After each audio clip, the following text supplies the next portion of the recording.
गोबीची भाजी तर खूप खाल्ली असेल, पण एक्झॅक्ट लग्नासारखी कधी गोबीची भाजी घरी बनली आहे का?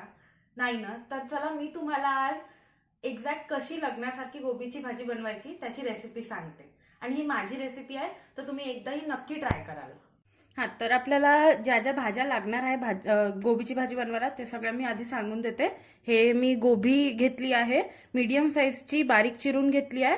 त्यानंतर हे माझ्याकडे हिरवे वाटाणे आहे, थोडीशी गाजर घेतली आहे, हे बटाटा आहे, एक बटाटा चिरला आहे, मोठा मोठा चिरायचा आहे.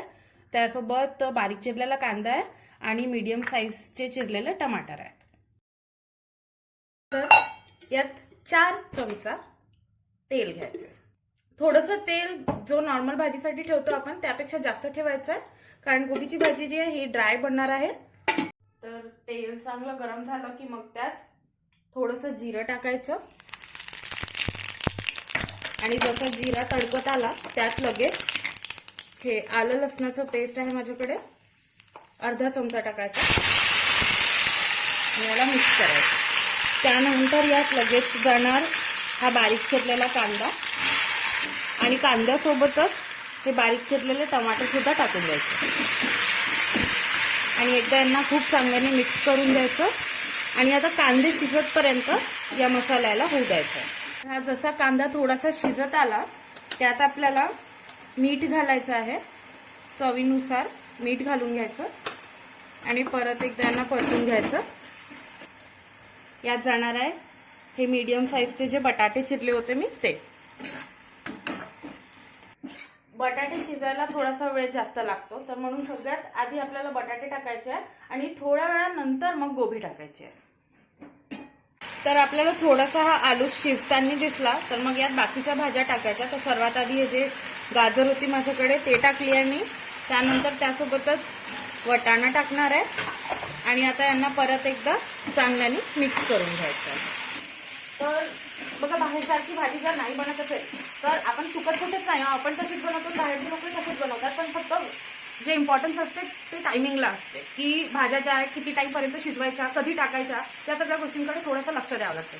तर मी तुम्हाला आज तेच सांगणार आहे की कधी कधी कोणत्या कोणत्या भाज्या टाकायच्या. तर हा व्हिडिओ आहे शेवटपर्यंत नक्की बघा. तर आपल्याला एवढ्या भाज्या वटाणे आलू वगैरे थोडेसे शिजताना दिसले.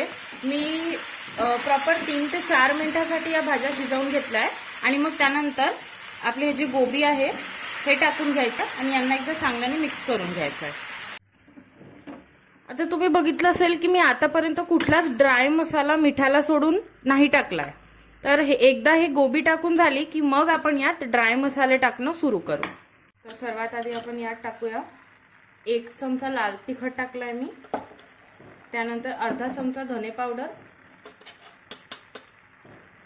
आणि अर्धा चमचा हळद आणि वरतून फ्लेवर द्यायला गरम मसाला अर्धा चमचा. आपले सगळे ड्राय मसाले टाकून झाले की मग या भाज्यांना खूप चांगल्याने मिक्स करून घ्यायचं आहे आणि 5 ते 6 मिनिटांसाठी असंच शिजू द्यायचं आहे. बरोबर 4 ते 5 मिनिट या भाजीला शिजवून घेतलं होतं आणि गोबी जी आहे ती जराशी श्रिंक झाली आहे.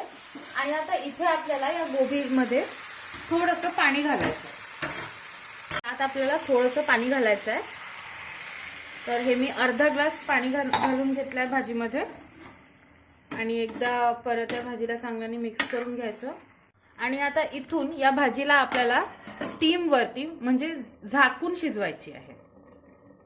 ओके, तर 2 मिनिट ही भाजी थोडीशी शिजवल्यावर एकदा याला चेक करून घ्यायचं की ते पाणी पूर्णपणे ॲब्झॉर्ब झालं आहे की नाही. आणि एकदा ही भाजी जी आहे ही सुकताना दिसली की मग झाकण उघडून परत 4 ते 5 मिनिट आपल्याला शिजवून घ्यायची आहे. तर ही बघा, आपली एकदम लग्नासारखी आलू गोबी मटर बनून रेडी आहे. कलर बघून तुम्हाला वाटत आहे का की बाहेरसारखी बनली असेल? मला कमेंटमध्ये नक्की कळवा. आणि चला आता आपण या भाजीची प्लेटिंग करून घेऊ. तर हे बघा, छान मस्त सुंदर आपली गोबी मटरची भाजी जी आहे ती बनून रेडी आहे.